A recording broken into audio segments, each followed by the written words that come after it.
মৰমৰ ছাত্ৰ-ছাত্ৰীসকল class tutor YouTube চেনেলত তোমালোকক স্বাগতম জনাইছোঁ। আজি মই ষষ্ঠ শ্ৰেণীৰ অৰ্থাৎ ক্লাছ 6 ইয়াৰ ক্লাছ 6ৰ সায়েন্স অৰ্থাৎ বিজ্ঞানৰ পাঠ নম্বৰ 15 মানে লেসন 15 ইয়াৰ এৰাউণ্ড আস মানে আমাৰ চাৰিওফালৰ বায়ু নামৰ যিটো পাঠ আছে ইয়াৰ প্ৰশ্নোত্তৰসমূহ বিতংভাৱে আলোচনা কৰিছোঁ।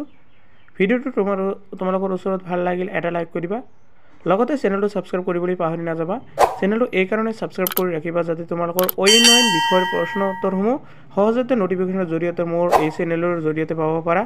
আহা আমি এতিয়া মেইন ভিডিঅ'লৈ যাওঁ বলা। এইটো হল তোমালোকৰ এক্সাৰসাইজৰ মানে কুৱেশ্যন, এইটো হৈছে এক্সাৰসাইজ মানে অনুশীলনী। তাৰ প্ৰথমটো প্ৰশ্নত কি কোৱা হৈছে চোৱাচোন। প্ৰথমটো প্ৰশ্ন মানে 1 নম্বৰত কৈছে what is the composition of the air মানে বায়ুৰ উপাদানসমূহ কি কি। ইয়াৰ উত্তৰটো চোৱা কৈছে the components of the air are nitrogen মানে বায়ুর প্রধান উপাদানসমূহ হৈছে nitrogen, oxygen, carbon dioxide, water vapour মানে বাষ্পীয় ভবন, আদার গেছেস মানে অইন গেছ এণ্ড ডাস্ট পার্টিকেলস মানে ধূলিকণা। এইবোৰ হৈছে বায়ুৰ মুখ্য উপাদান।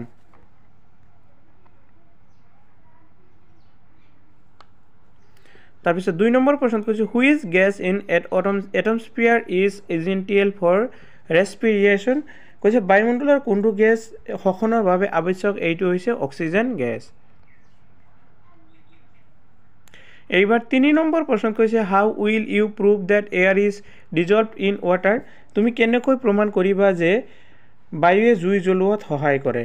সো উত্তৰটোত কৈছে a candle was placed in the middle of shallow put the candle was it lit. Now the candle that is burning in the container has been covered with the glass. Next part আছে it was found that after a while of burning the candle remained switch of the reason for this is the presence of oxygen gas, one of the components of the air. A limited amount of oxygen was trapped inside the container to cover it and it was used to light the candle. As soon as that was over, the candle turned down.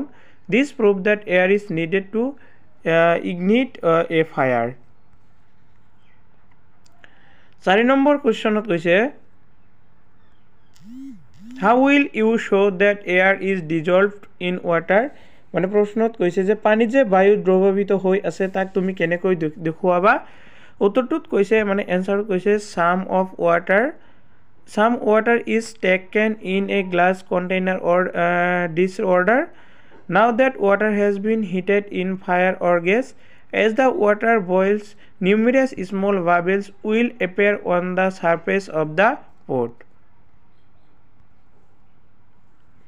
Next, this bubble is derived from the air dissolved in the water.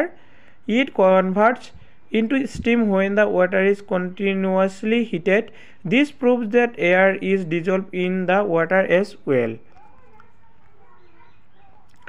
Next 5 number question কৈছে why does a lump of cotton wool shrink in water তাৰ মানে কৈছে কপাহৰ জ্বলা বা থুপ এটা কিয় পানীত কোচ খায়। ইয়াৰ এনসাৰটো চোৱা কৈছে when a cotton jar or a pile was placed in a open space, the gaps in the middle of it are ruled with air. If the cotton is soaked in water enter the areas in the middle of it and the air in it is drained out.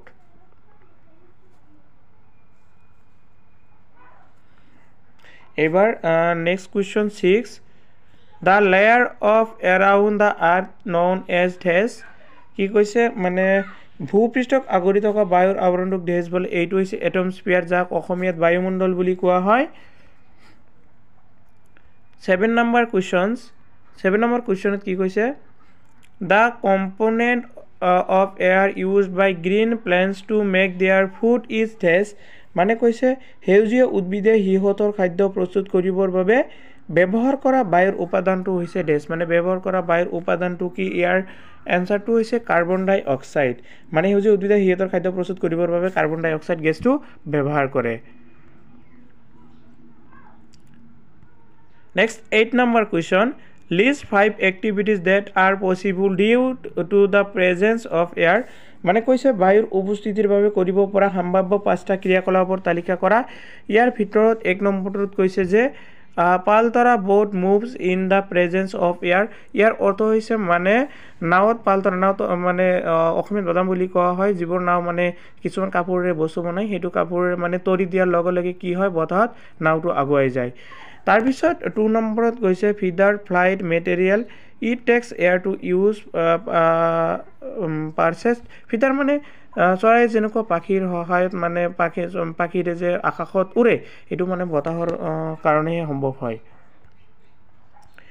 এবাৰ aircraft run in the air only আৰু aircraft মানে যিবোৰ helicopter আছে মানে বতাহত যে চলে aircraft সেইবোৰ মানে বায়ুৰ থকা কাৰণেহে সম্ভৱ হয় 4 নম্বৰ কৈছে the spread of seed and flowers requires air মানে স্প্ৰেড অফ চিডছ মানে গছৰ গুটিবোৰ আৰু ফুলবোৰ এখন ঠাইৰ পৰা আন এখন ঠাই উৰি যায় এইবোৰ বতাহৰ ফলতে সম্ভৱ হৈছে তাৰপিছত 5 নম্বৰ কৈছে electricity generation 1 miles have to be used lift water from the well to pour of the flour mills এটোৰ 5 নম্বৰ ৰিজন এবাৰ 9 নম্বৰ কোৱেশ্চনত কি কৈছে চোৱাচোন how do plants and animals help each other in the exchange of gases in the atmosphere ইয়াৰ এনসাৰটোত কৈছে মানে বায়ুমণ্ডলত গেছৰ বিনিময়ৰ ক্ষেত্ৰত প্ৰাণী আৰু উদ্ভিদে ইটো সিটো কেনেদৰে সহায় কৰে ইয়াৰ উত্তৰটো কৈছে যে plants are prepare their own food through photosynthesis মানে উদ্ভিদে প্ৰাণীৰ কাৰণে খাদ্য প্ৰস্তুত কৰে